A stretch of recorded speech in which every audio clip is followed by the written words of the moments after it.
नामा में आप सभी का स्वागत है। मैं हूं सुमित और आज लगातार नवा दिन जबकि भारतीय बाजारों में तेजी का रुख देखने को मिला। आज भी मार्केट्स में खरीदारी रही, हालांकि उतनी ज्यादा तेजी नहीं। फ्लैट टू पॉजिटिव टोन पे मार्केट्स बंद होते हुए दिखाई पड़े।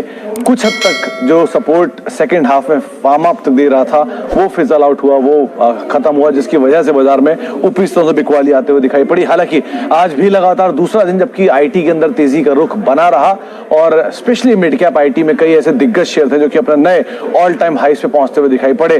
तो एक अच्छा मोमेंटम जो मार्केट ने गैदर किया है वो अभी भी देखने को मिल रहा है। और अब आईटी पार्टिसिपेट कर रहा था, आज मेटल पार्टिसिपेट कर रहा था, कुछ हद तक पावर पार्टिसिपेट कर रहा था, लेकिन प्रॉफिट टेकिंग थी बैंक्स में, एनबीएफसीज में, जहां पर दबाव बना रहा। खबरों के आधार पर या स्टॉक स्पेसिफिक मूवमेंट जो है मार्केट में आज जोरदार देखने को मिला।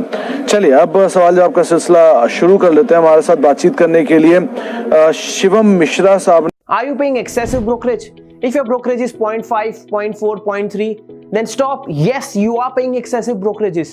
Trade with Samco Securities at flat ₹20 per order. Yes, you heard it right. Trade with Samco Securities at flat ₹20 per order.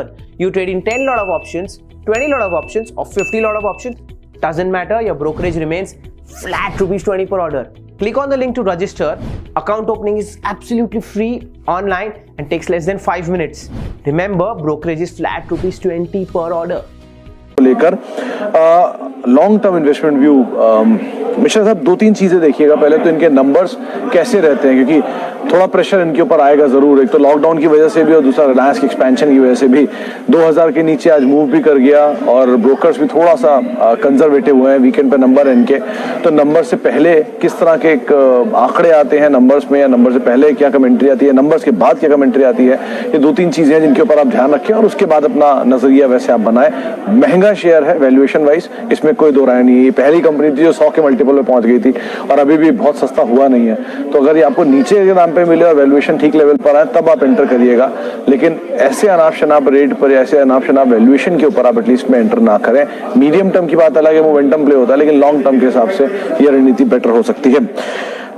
आगे बात करते हैं काजी साहब, अभी हम डीमार्ट की ही बात कर रहे थे। 20 साल के लिए, 1 साल के लिए या 2 साल के लिए, आप रणनीति वही रखिए कि जब तक नंबर्स ठीक नहीं हो या नंबर एटलीस्ट वैल्यूएशन ना बढ़ाए, डिविडेंड भी नहीं देती कंपनी, तो वैल्यूएशन अगर ना बढ़ाए तब तक आप इसमें एंटर ना करें, सिर्फ फैंसी प्रमोटर के नाम पर। आगे बढ़ते हैं। टीसीएस अपर रेट में बाय किए हैं, लेकिन अब क्या करें, 5 से 7 दिन में क्या लगता है, ये अरविंद अग्रवाल साहब पूछ रहे हैं। अग्रवाल साहब, टीसीएस जैसा स्टॉक 5-7 दिन के लिए नहीं होता। पहली चीज, इस तरह के स्टॉक इन्वेस्टमेंट ग्रेड स्टॉक बोले जाते हैं, इनको आप होल्ड करते हैं अपने नेक्स्ट जनरेशंस के लिए।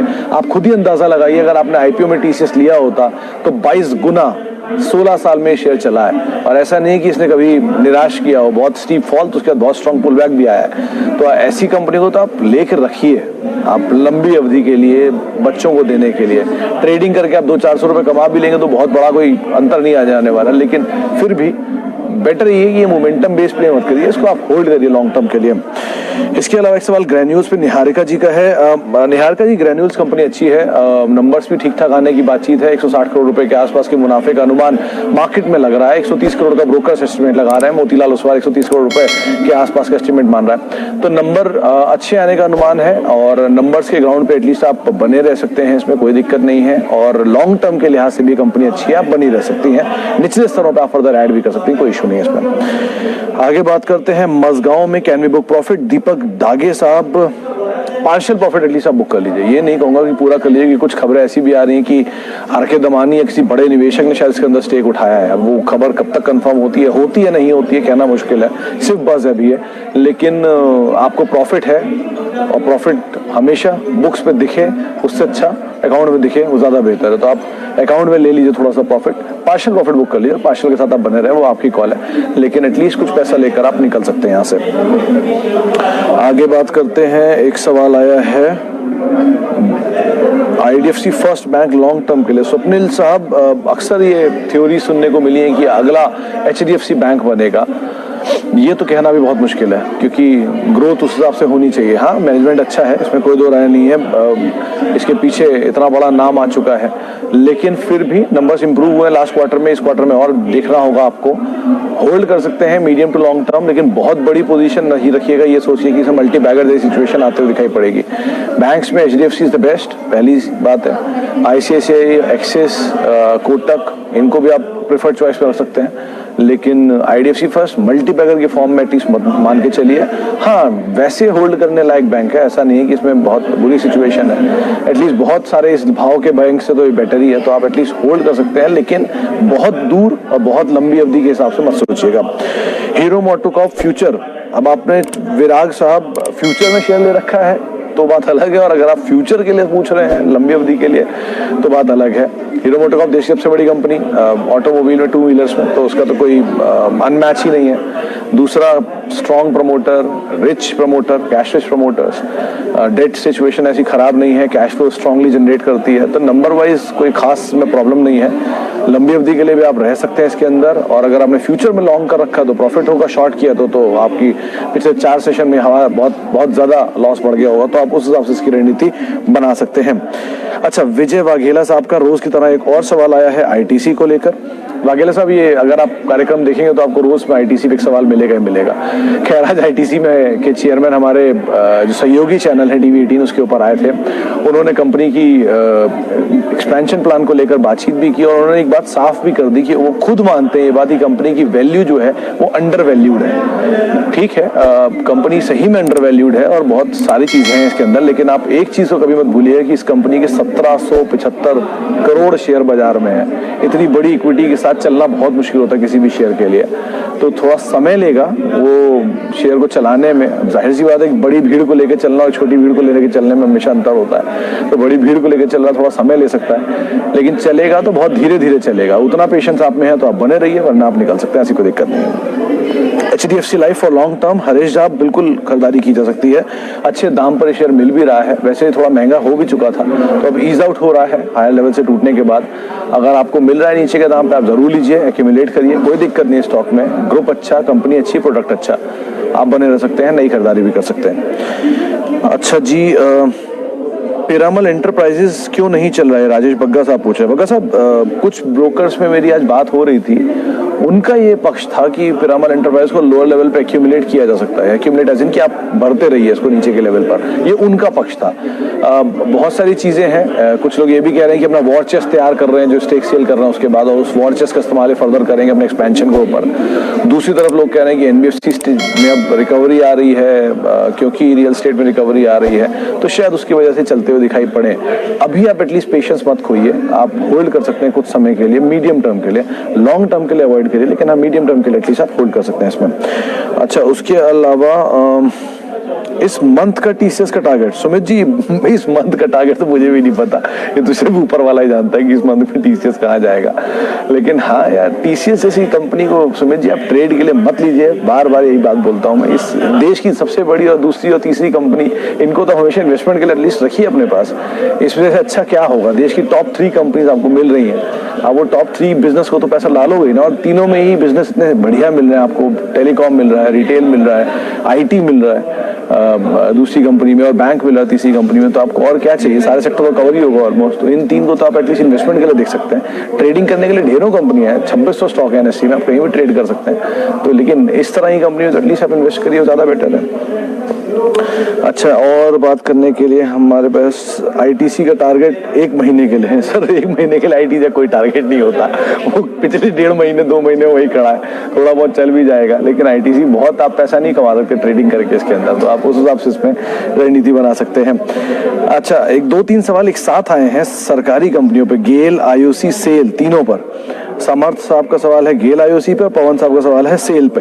देखिए, IOC गेल के लिए ट्रिगर अलग है, IOC के लिए पर्टिकुलरली ट्रिगर क्रूड है, गेल के लिए गैस के जो सिटी गैस डिस्ट्रीब्यूशन है, डिमांड एंड सप्लाई है, वो इम्पैक्ट करेगा, और सेल में प्राइस हाइक का बड़ा इम्पैक्ट था। तो अलग अलग ट्रिगर सबके साथ हैं, लेकिन तीनों में खोने के लिए बहुत कुछ नहीं है, तो अब बहुत नीचे जाने की गुंजाइश नहीं दिखती, पाने के लिए भी बहुत कुछ नहीं है, जहां ऊपर गए वहां सरकार तुरंत स्टेक सेल के लिए सामने खड़ी हो जाने वाली है। तो इसलिए आप इस रेंज को प्ले करना चाहते हो तो प्ले कर लीजिए, लेकिन ऐसा मत सोच के चलिए कि बहुत बड़े कोई मल्टी बैगर सिचुएशन बनेगी। आप उसको देख सकते हैं, नाल्को ऐसे शेयर को इतनी अच्छी वैल्यू है, या एनएमडीसी शेयर को इतने अच्छे एसेट्स हैं, बीएचईएल को इतने अच्छे एसेट्स चलेंगे फिर भी नहीं चलता। उसकी वजह साफ है कि एक ऊपर के लेवल पे हमेशा स्टेक सेल आ जाता है, तो इक्विटी इतनी छोड़ी जा रही है कि आप कहाँ तक इसमें सप्लाईज को फेस करेंगे। तो बेटर यही है कि आपको कहीं भी मोमेंटम मिले मीडियम टर्म में आप निकल जाओ, ज्यादा अच्छा option. Are you paying excessive brokerage? If your brokerage is 0.5, 0.4, 0.3, then stop. Yes, you are paying excessive brokerages. Trade with Samco Securities at flat rupees 20 per order. Yes, you heard it right. Trade with Samco Securities at flat rupees 20 per order. You trade in 10 lot of options, 20 lot of options, or 50 lot of options. Doesn't matter, your brokerage remains flat rupees 20 per order. Click on the link to register. Account opening is absolutely free online and takes less than 5 minutes. Remember, brokerage is flat rupees 20 per order. अच्छा जी, Airtel हर रोज की तरह एक और बार फिर सवाल Airtel पर आया 502 रुपए पे। सुबीन साहब पूछें क्या किया जाए। सुबीन तो आज ये शेयर सुबह तेज था क्योंकि जो सब्सक्राइबर के आंकड़े आए हैं उसमें इनके नंबर्स काफी साउंड थे और क्वालिटी ऑफ नंबर्स जो हैं वो बहुत अच्छे हैं। लगातार दूसरा महीना जबकि इनके नंबर रिलायंस से तेज ऐड हो रहे हैं। सिचुएशन फंडामेंटल वाइज कोई प्रॉब्लम नहीं है सो फार। नंबर भी इस क्वार्टर के ठीक ही आने चाहिए।